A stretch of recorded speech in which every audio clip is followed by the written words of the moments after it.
Hi, for today's discussion, we have Karthik Athreya. I've had the pleasure and opportunity to know Karthik since a decade. Karthik has invested over $2 billion across private equity, real estate, distressed funding, and as well as structured credit. As an venture investor, I've known Karthik to be deeply involved and also passionate about investing in themes such as climate, real estate, prop tech, as well as consumer.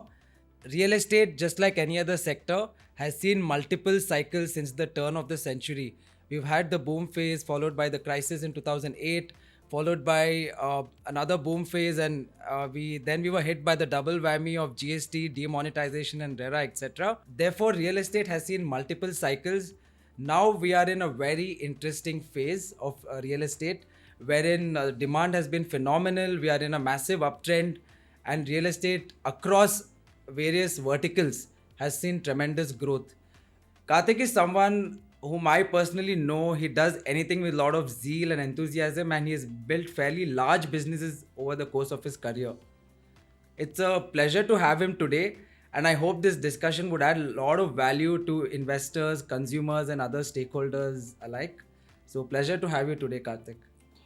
Sure. Thank you for having me, Dheeraj. I really appreciate your kind introduction. Um, so you're right that real estate has gone through phases. I would categorize real estate as a sector in three different time frames. Now, the 2000 to 2010, which really was the era where India emerged as an ITES superpower, where Infi put India on the global map, spawned significant development in commercial, IT, and all its allied infrastructure, which really in turn spurred the residential markets. So the fallout, if you will, or the consequence of that, has been a massive rise in land, as an asset class between 2000 and 2010. And suddenly, out of nowhere, where land was treated as a commodity, and governments were doling large hundreds of acres out, to SEZs and commercial developments and so on, suddenly people started putting a value on land. Retail and HNI started investing in land.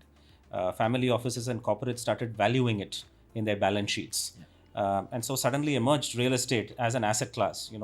Just to put it in context, real estate has kept up fairly non-linearly as a percentage of India's GDP, where it was less than 0.5% in 2000, which is the turn of the century, and the in many ways the re-emergence from the dot-com bust, to today as we speak a $300 billion industry, which in my personal opinion is largely represented by the value of land as an asset.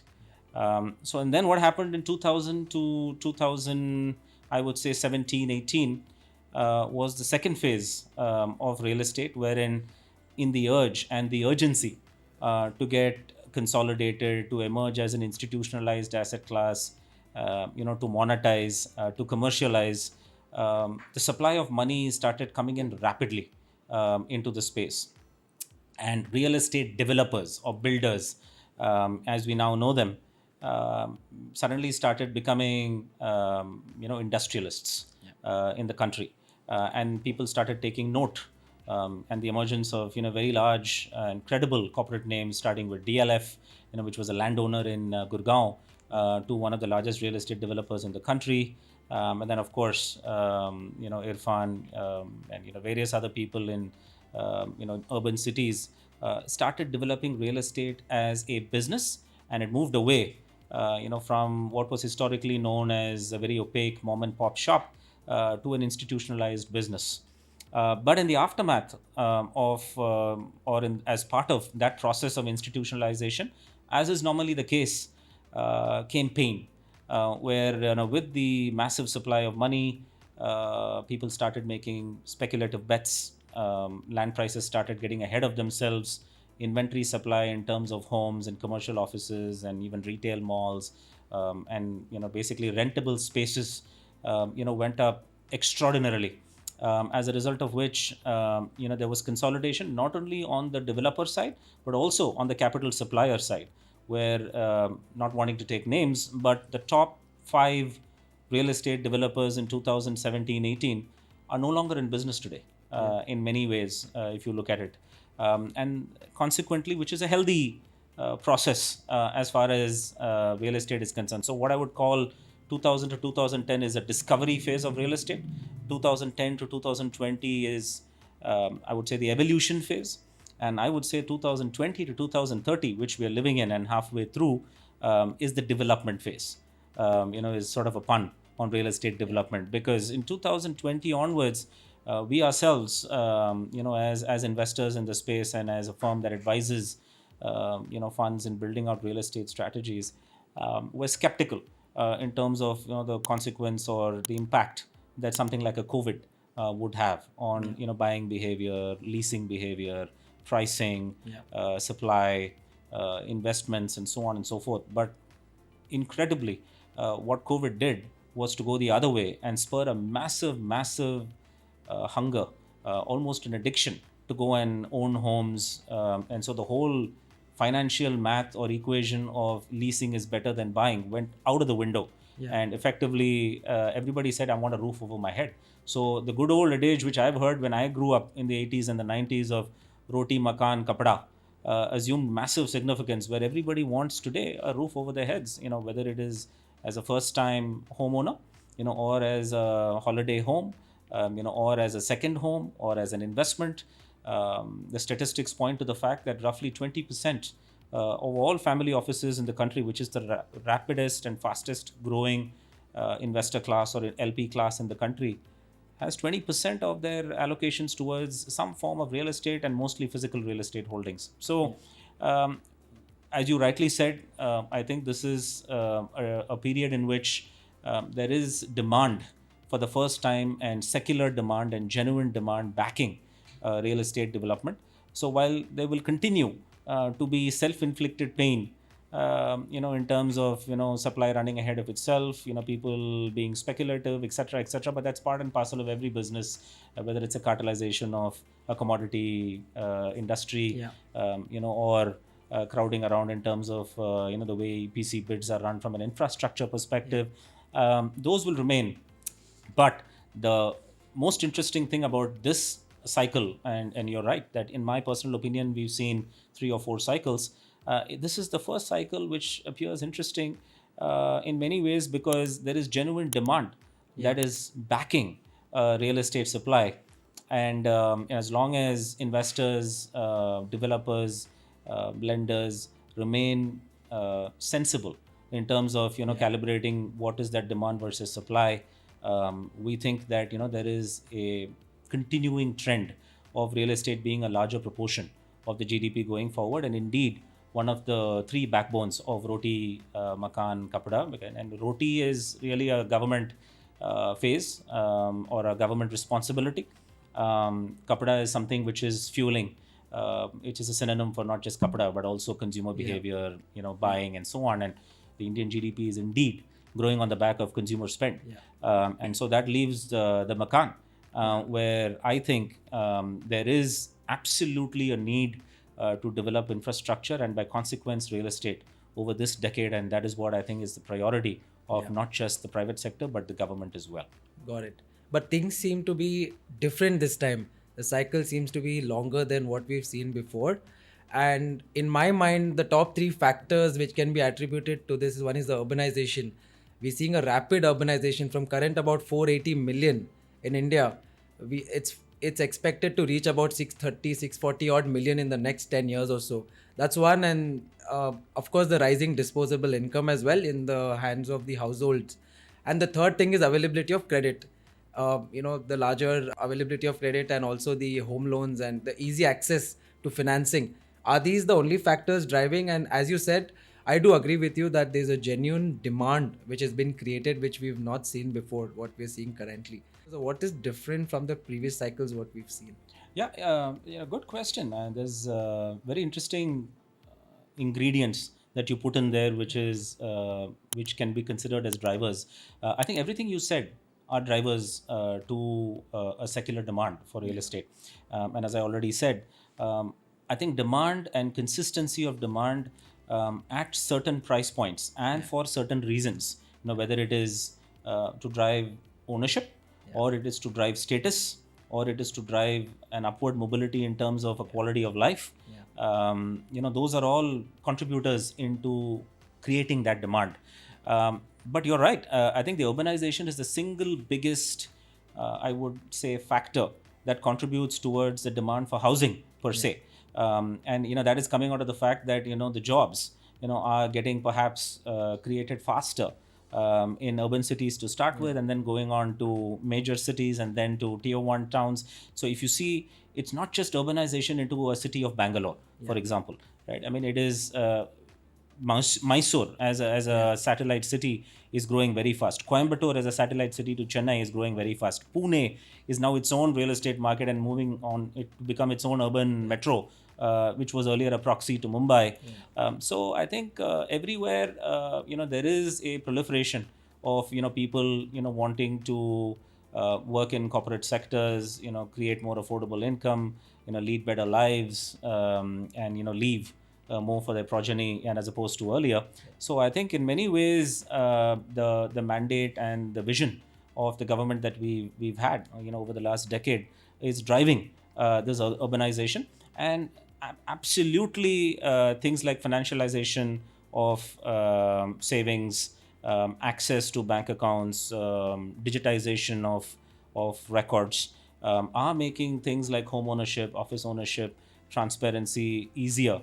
I would say that particularly to do with real estate, the Real Estate Regulation Act was a game changer. In 2018, middle of 2018, when the act actually came, it erased a significant amount of concerns around governance, lack of transparency, fear of actually going and dealing with a real estate developer and all of that.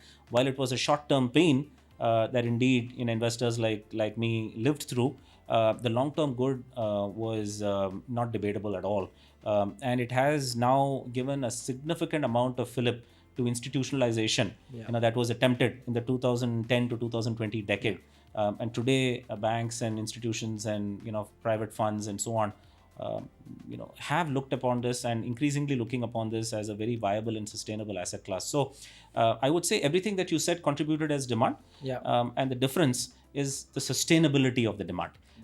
And so obviously people can buy a home for 50 lakhs and they can go and buy a home, as I understand, for 100 crores in Gurgaon, which was just launched by DLF. So together with rising income and disposable incomes, the aspirational value of owning a home and what kind of home and where it ought to be is now clearly a marked difference in terms of distinguishing demand and the reasons thereof. And so absolutely the access to financing and the ability to access home loans and so on is a contributing factor to this growth. Got it.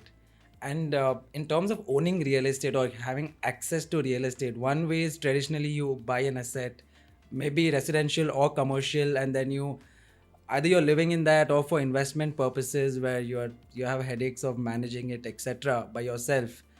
But are we seeing a proliferation of other avenues to participate in this asset class, say by the likes of AIFs or the alternate funds, wherein investors can get access to real estate wherein they don't need to worry about the day-to-day management of it, yet generate a significant return from it, wherein also your participation is hedged and diversified across geographies or different asset classes. It's structured in a way and also ring-fenced in terms of being secure. No, the answer is yes. As I said, if you remember, now it has come to be that roughly 20% of an investor's allocation, or a person with a reasonable net worth or a high net worth individual or ultra high, is in some form of real estate. The growth of the AIF industry is a significant, I would say, positive addition to not just real estate as an asset class, but an alternative investment avenue for people hitherto who couldn't access a wholesale financing opportunity or an ability to own an expensive piece of real estate or a piece of it. So AIFs have massively increased the access of people with 1 crore and above, which is the minimum investment ticket that SEBI prescribes, to be able to invest into avenues like this. And I personally have seen over the growth of funds that I advise on, that my earlier conversations as recent as 5 years ago, where people prefer to buy an apartment in, let's say, a Juhu in Mumbai, have now switched from a physical to a fiscal form of investment, and they've sold their physical real estate and are switching to investments into AIF funds, into any form of financial investment and so on, where there is an ability to consistently monetize that kind of return or yield and so on. So if you roughly were to look at this in the backdrop of returns between 2000 and 2010, I would think investors who bought land in the early 2000s, would have made somewhere in the region of between 20 and 25% on a CAGR basis. That's massive in terms of wealth accretion. But in 2010 to 2000 and let's say 17, that 25% plus went into a negative 5%. So timing is key. So timing is key, but also in any sector that is growing like this, which is a secular, sort of industry, which is a crucial piece or a backbone of a large economy like India. I think not just timing, but also an overall trend in terms of what is happening in the space matters. So the point I was trying to make is that investors are increasingly preferring to switch from physical to some form of physical investments in real estate, particularly I would say high net worths and people who have, let's say, between 1 and 10 crores, for the simple reason that they have access to that. It's very difficult to go today. Also, there are opportunities where you can buy land for, let's say, 5 crores, and that goes up to 20 crores, 25 crores. But you may not necessarily have the information, the intelligence, the ability to go in and buy those pieces of land. So the next best thing for one to do is to look at the number of funds that are effectively proxies into the real estate space. Look for a manager who's got high governance, well-run operation, consistent track record, ability to be transparent, and effectively take a bet and put in smaller amounts of money and consistently make a 15% IRR. So I think clearly the financialization, as I mentioned earlier, of investments is created the AIF industry, and which is also testament to the fact that the AIF industry is today in excess of 10 lakh crore. It's roughly 20-25% of the mutual fund industry, and all in the span of the last 10 years, 1 decade. So the rate at which alternate investment avenues are growing, is an evidence of the fact that India as an economy is growing. People are becoming wealthier. There is a secular trend. Awareness has absolutely increased. Now, bear in mind, the AIF industry itself is where the real estate industry was 20 years ago. So it has to go through its growth pangs, its accidents, its sort of upside and downside surprises. And so it may not be a bed of roses for everybody, when they look at a real estate fund, but there are enough funds out there, where there is a very, very consistent track record. They're able to consistently have visibility to an investor in terms of earnings. So I would think most certainly this is a trend that is here to stay. And as an asset class where people look to own homes on the one hand and invest on the other hand, I think this is great industry to back even from an asset manager's perspective. Yeah, and you mentioned 15% return, which is bare minimum, and also considering the fact that it's ring fenced, the secured funds, senior secured funds. 15% is a great number in my opinion compared to say even what indexes have achieved over a long-term average. And since we mentioned about the public markets, since we are just discussing that, I would like to play a bit of devil's advocate here. Sure. Considering that, just take last couple of years, public markets have had a stellar run in the last few years. So how does the perception, or how is an investor's perception when they compare it with, say, a real estate as an asset class, either directly or through funds? How does it compare? And is there a trade-off? Say equities, of course, not sure whether we continue to see this kind of growth over the say next 5 years or 10 years as well, or the fact that equities are not secured. So what's the trade-off and how has the perception changed? Because you've extensively raised funds over the years, managed multi-billion dollar funds. How's the perception now in the face of say public markets having a great run? Okay, many questions there, Dheeraj. But what I would try to respond with is uh, the growth of the AIF industry has not necessarily come out of a cannibalization of the equity industry. Whether it's the PMS, mutual fund, or even the AIF equity market, everything has been additive. And finally, uh, for people like us who've studied finance and grown up looking at balance sheets and learning theories and so on, uh, debt is meant to be a safer option, right? I mean, you're protected, particularly if you're secured. You would think that rather than going and buying a public equity stock, investing in a senior debt is much safer. And if I can make 15% on a senior debt versus a 20% on a public equity stock, I would anyway look logically at a trade-off of 15% because my money is coming back, it's capital protected, and so on. But that's the theory. The reality, is the fact, as I mentioned earlier, that private markets in India are still at a very early stage. I would think that our economy is roughly close to about 3 trillion. 3 trillion. Right. 3 trillion. So I think I think our debt to GDP is still in the sort of 0.8 region, versus of course multiples in other markets, which clearly shows that this is a growth market and room for growth. But having said that, the depth of private lending is still shallow, only because of the fact that a majority of the financing in India is still done by the Indian banks. I mean, they are the largest capital providers, they are the cheapest capital providers. So the private credit industry itself is only just emerging over the last 5 years. So as a result of which, the sort of liquidity, the perception of being able to exit a deal, the transparency with which the asset class works, are all in the development phase. So when you look at risk return trade-off, the reason why a majority of high net worth wealth continues to stay invested in equities is because of the maturity of that market. That's been around for several decades. It has seen its ups and downs. It is the most immediate reflection of what's happening in the world. And for good or bad, if you buy a reasonably good stock, you're able to find liquidity at a price.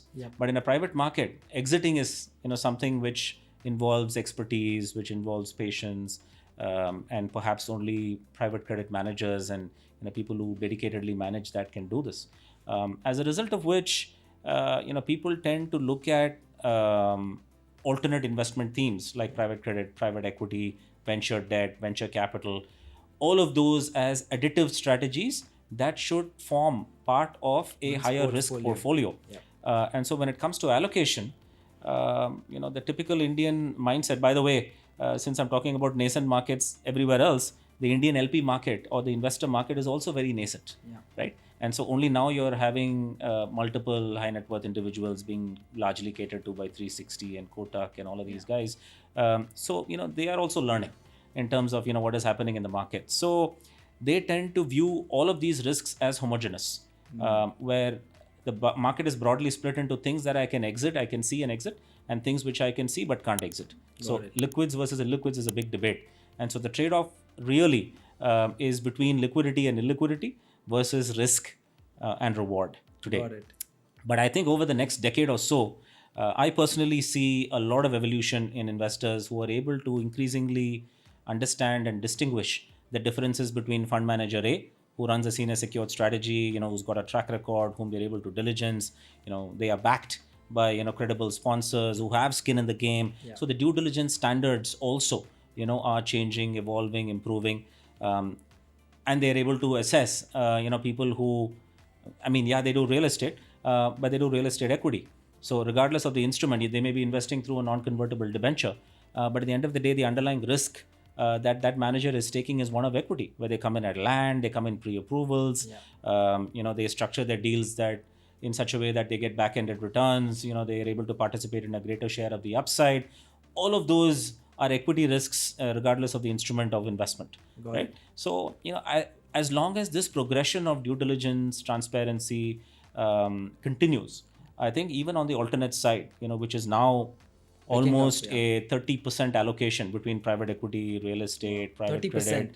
Yeah, venture capital is a huge thing. I mean, or a venture business, and I think that's a massive allocation, especially from family offices today, from what we are seeing, and even insurance companies. So, as this due diligence sophistication improves, the argument will move from liquids, illiquids to risk reward. Got it. So I think that is the sort of evolution we're seeing in this decade, and I'm very happy that it's happening right under our noses, and we are all getting a chance to be a part of it.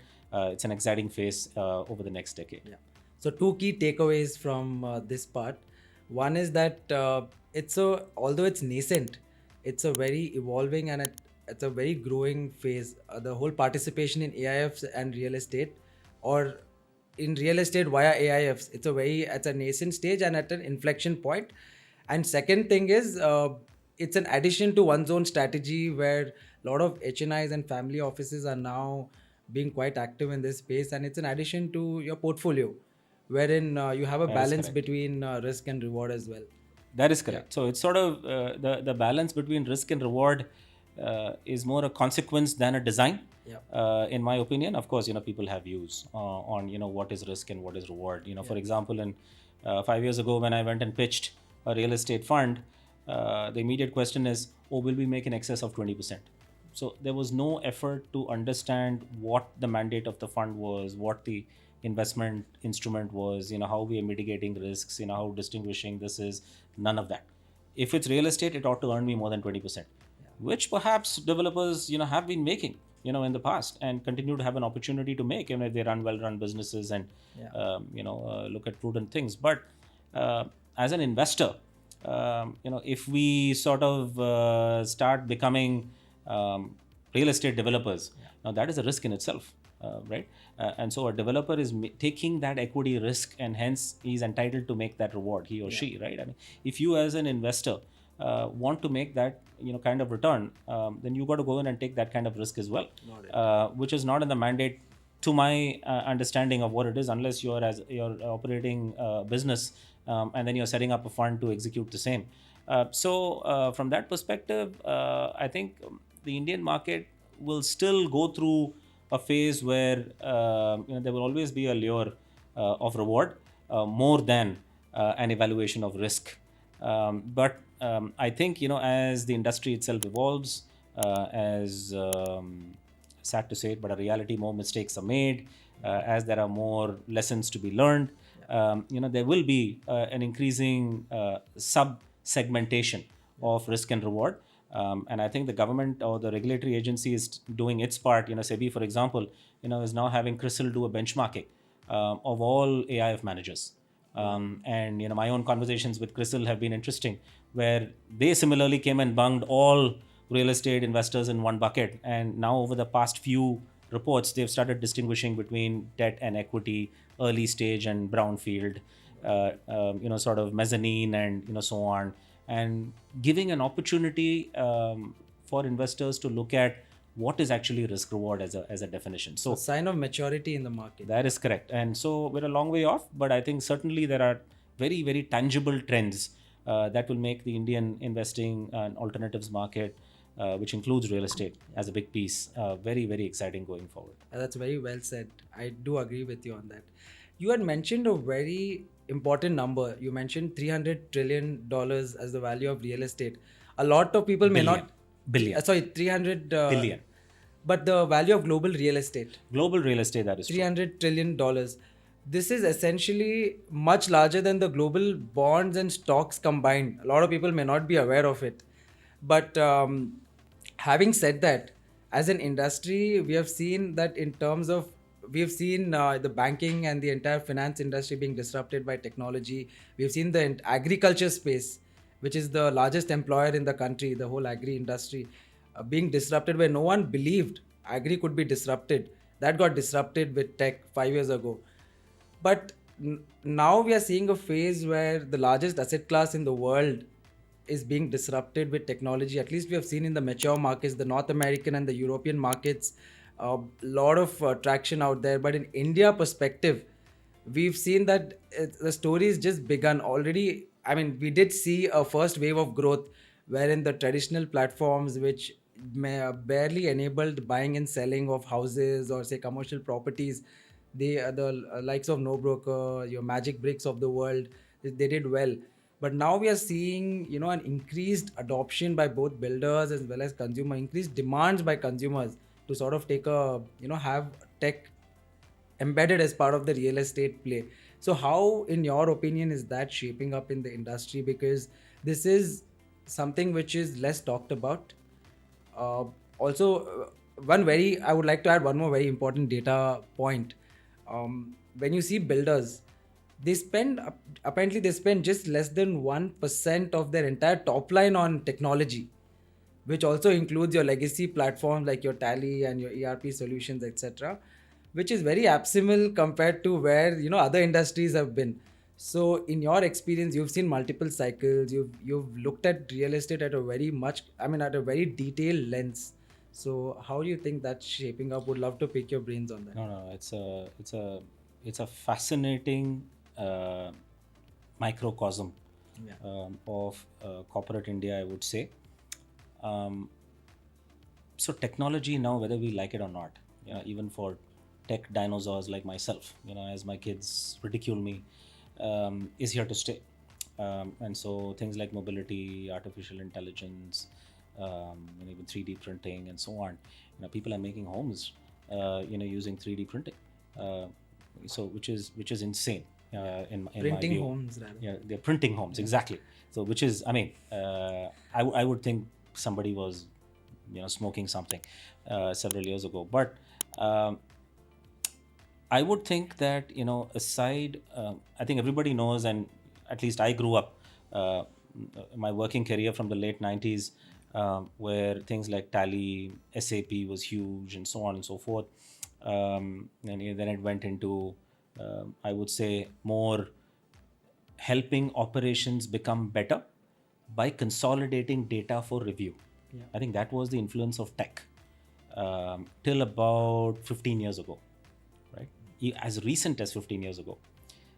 And in the last 15 years, I would think, maybe 16, 17 years, the amount of tech that has invaded every part of business, particularly, to talk about real estate, today, you have intuitive data analytics done by AI, which categorize, who can come in and buy what home, and consequently influence, what kind of development you should be creating or building in a particular space at a particular time. So there is so much of data analytics that has already happened. And this starts with research reports, like prop equity and all that, which we use, to interactive tech, which deals with B2B on how to improve businesses, supply chains. How do you source better inframart? How do you sell better? And how do you create better designs? Using not just the old AutoCAD, but things which create designs for you in an environmentally friendly way, and so on and so forth. So Even this fractionalization and investing. that is correct. And so purely, one is at the business level, where it's gone from organized data provision to information for decision making. Now it has gone from information for decision making to doing business, and disintermediating businesses, and helping cut out entire pieces of the value chain and increase profitability and so on. So I made a personal investment in a company called PropVantage. It's a prop tech business, which is right up your alley. And I found that business fascinating because it is a leasing platform, which allows people who are looking for space, whether it's like a McDonald's that's looking for a space where the footfalls are likely to be the largest. And so that basically, simplistically, at the end of the day, it puts lessor and lessee together. But how it does it is that it the team creates a demand push where they go in and aggregate demand versus aggregate supply, because the easiest thing to do is to go in and talk to a bunch of real estate guys and say, hey, where is your next retail mall coming up, where is your next commercial space coming up. Whereas what these guys do is to go in and the other way and say, to a McDonald's, to a food and grocery shop, to a big basket, they will go in and say, okay, look, what's your strategy over the next 5 years? Okay, what's the physical infrastructure you need for this? Where does it have to come up? And there's a whole bunch of analytics around it. And they go and put that data into their interactive platform, which is then accessed by subscription by real estate developers and suppliers of that physical space. And so there is a much more meaningful match or marry between a lessor and a lessee. And these create true business partnerships. And so, we're quite excited. We went from angel to seed to now a pre-series A financing. So we'll see how that goes. But this is a very small example of, sorry. So prior to this, things were happening in an offline way, and also a lot of inefficiencies, because if I was a brand and if I want a space, first of all, discovery of that space, contacting multiple touch points, multiple brokers, IPCs, etc. That is correct. Life is not easy. Correct. And then whether I'm focusing on building business or searching for a place. So I think PropVantage is solving that problem. That is absolutely right. And increasingly, we see that the tech as an influence that they will create to disintermediate the space and be disruptive will be higher and higher incrementally. So it's now, it's become a phygital model where they had a leasing business. We combined that to their digital platform. So it's a phygital business, which in the current context, again, of the evolution of where that industry is probably the right model. But increasingly, what we see is this business moving into more tech-related efficiencies, AI-driven, where we can go and prospect, clients in a particular area and then match them, with prospective suppliers in a particular area. So this is a small example, in the area of climate, which is a passion for someone like me. We're seeing clearly design specs being created in such a way that you conserve on net carbon emissions, become more neutral, really add credence to Mr. Modi's vision of where India should be as a net emitter. So I think the influence of tech with digitization and AI is massive across businesses and including real estate. And we discussed a few examples of how this is happening in the market. But as you rightly said, this is all business related efficiencies. But at the investment related side, we're seeing things where regulations are coming up on fractionalization of real estate. You see increasingly platforms that are offering a land in, I don't know, very, very expensive area, Gachibowli in Hyderabad, or a Poise Road, or even an example of an Airbnb, which is a house renting platform. Today, people with disposable incomes of let's say 5 lakhs a year can go in and stay in a pretty nice place somewhere in the south of Spain, for a fraction of the cost. So the ability for tech and platforms to break that down to make things accessible, whether it's a lifestyle related product or an investment product, is extraordinary. And I would like to add, it's not just democratizing access, it's also the liquidity, which is because real estate, as we all know, it's the most illiquid asset class compared to other asset classes. But with these in place, I think liquidity is becoming mainstream, or rather on its way to become mainstream. No, that's right. So I think this has already happened on the fintech side, right? Yes. When you mentioned fintech, agri-tech. Yeah. So platforms which are B2C, like a Zerodha, and so on, have really made even asset managers very thoughtful in terms of what is it that they add as value. And so, from that point of view, today the platform is not just interactive in terms of access, to your point. It also facilitates an ability to create liquidity. You're right. So for example, one of the other investments I made was in an online bond platform called INR Bonds, which is super exciting. It's more fintech, it's not prop tech, but the largest growing asset class in the country conceivably is the corporate bond market. People talk about public equities, but the corporate bond market, which was hitherto AAAs and GSECs, is now moving to a very, very robust AA, going all the way down to triple B plus. And so that market, more accessible, becoming more exactly. And so hitherto, wealth managers were the only guys who were quoting a price, for a bond. They'll come and say, hey, you can buy something at 10.5% yield. Now, the actual return out of that could have been 11.5%, right? They would pocket a percent and then disappear. But today, online bond platforms like INR Bonds put out that transparency. They put out the bid and ask. And so today, as a retail guy, you can log on to their platform. It's something brilliant they've created where they just send you screens and you can actually trade on that screen. It's almost like a temporary screen created for you to trade a particular set of bonds.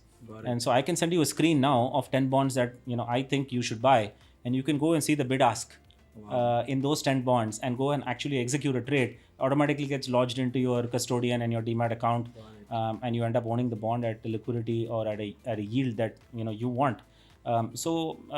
Things like that. Lot more access, lot more information, and actual execution. From a B2C perspective, so from that point of view, I think tech and AI is something that is here to stay. And you can, by the way, do all of this from your phone. Moving anywhere, landing in an airport, and then you can go and trade and stuff, buy real estate, be able to sell real estate and say. So I think it will take time, but the pace at which the tech enablement is sort of happening across businesses, even from a B2C perspective on actual execution, is amazing. In some cases, pretty frightening as well. Yeah.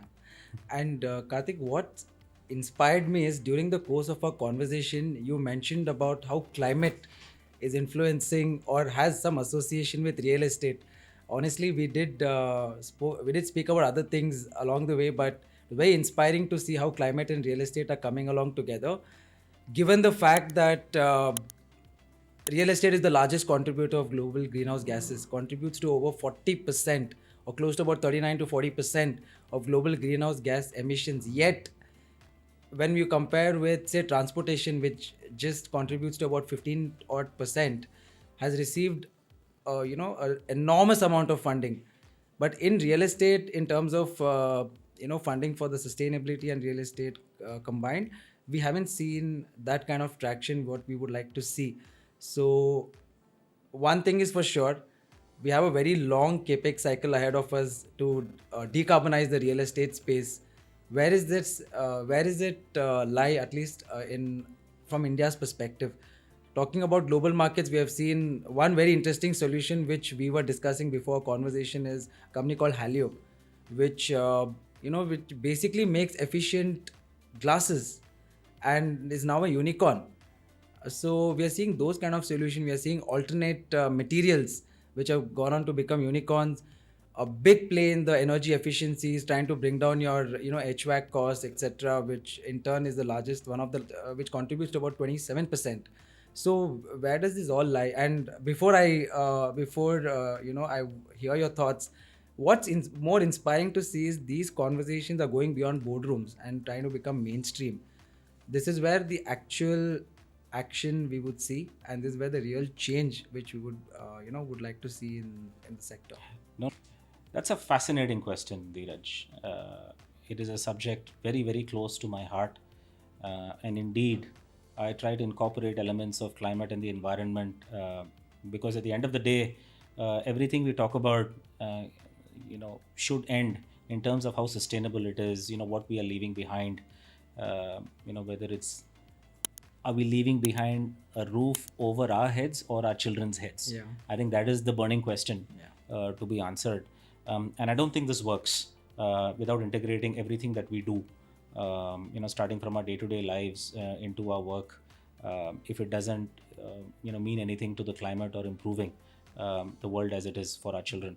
So I would think that post the ITES enablement, the digitization era, which is the last decade, and now the artificial intelligence era that is happening as we speak, I think the $1 trillion opportunity today, as I heard, from Mr. Jayant Sinha himself, who's leading the charge on India's, own, climate related efforts.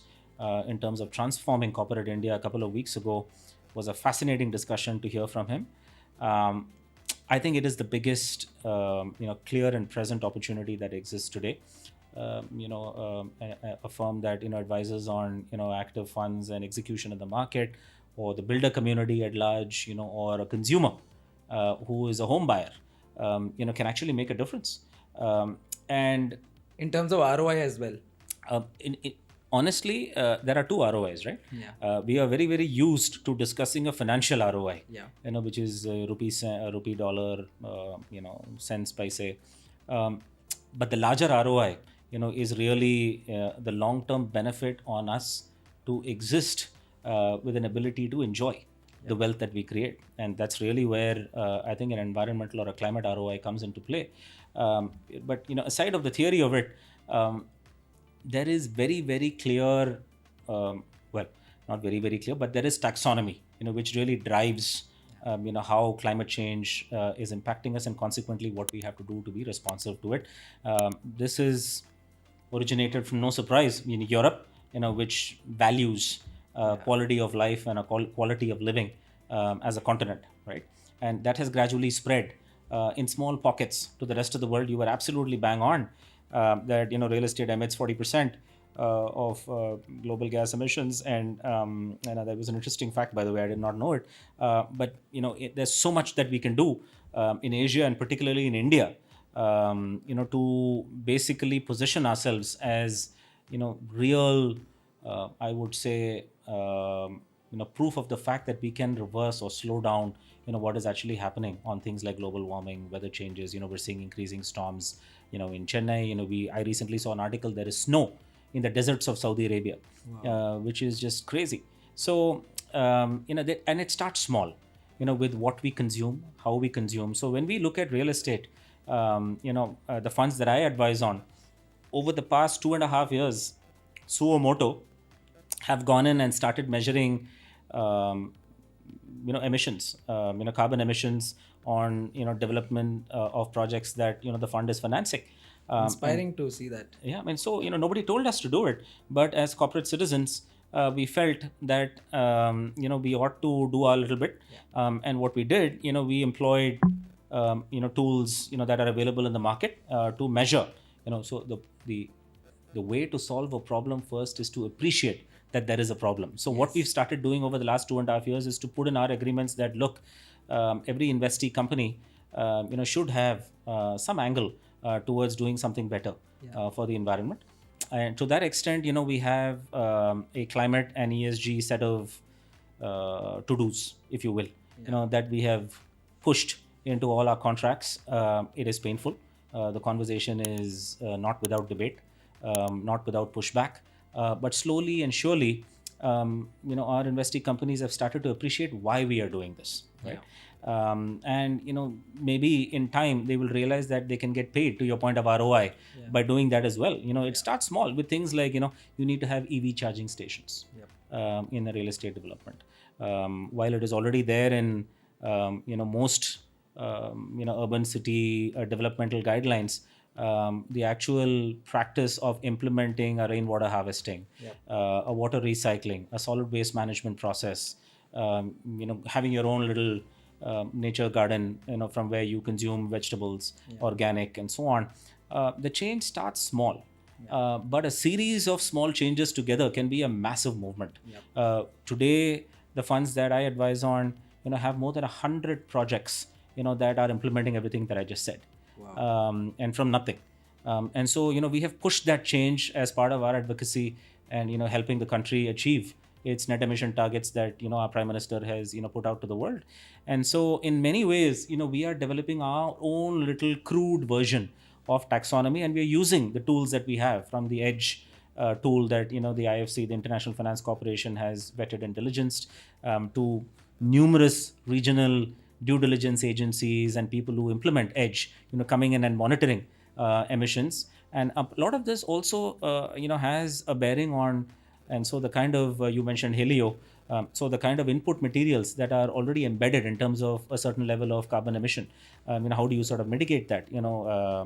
Things like, smart glasses, which provide better insulation, the ability to manage extreme vagaries of temperature better, reduce energy costs in the process, an ability to create a building that automatically has light, has good old things that we used to talk about in the 80s. I remember my parents, when they bought their first house, they were talking about things like cross ventilation, which my wife as an architect talks about even today. But a lot of that is coming back in vogue in terms of design, because those are not necessarily things which are to do with vastu and so on and so forth. They may, but the larger aspect is that they bring a lot of energy consumption reduction into Not just the financial ROI, but the other ROI also. exactly, the climate ROI, I mean, for lack of a better word. Yeah. So I definitely feel that anywhere that from an investment perspective we can make a difference, we are. And so to that perspective, we think that the emission standards that India has set for itself in 2047, etc., should have tangible investments, and not just things like EVs and battery technology, which has already got billions invested in it. But small things that whether it's a mutual fund or a private equity fund or a private credit fund, has an ability to influence. So increasingly, I think we will see a very large movement, simply because everybody who's a consumer of anything will start seeing that whatever he or she does is likely to have an impact in time, for what they leave behind for their children. So I think there is already a very marked way in which people consume less plastics, do more recycling, better collection standards and efficiencies for garbage across municipalities, building designs, as we talked about, recycling of numerous things that are happening in the market, not just driving around an electric or a hybrid car, but significantly more impact that we can do on every single thing we do since we wake up till the time we go to bed. So I think any business that we invest in, we should be responsible as asset managers to be able to be an advocate of such change. So I think that is one of the biggest opportunities. And today things like social housing, things like I would say green infrastructure, largely are there only in LEED certified buildings, which are very popular.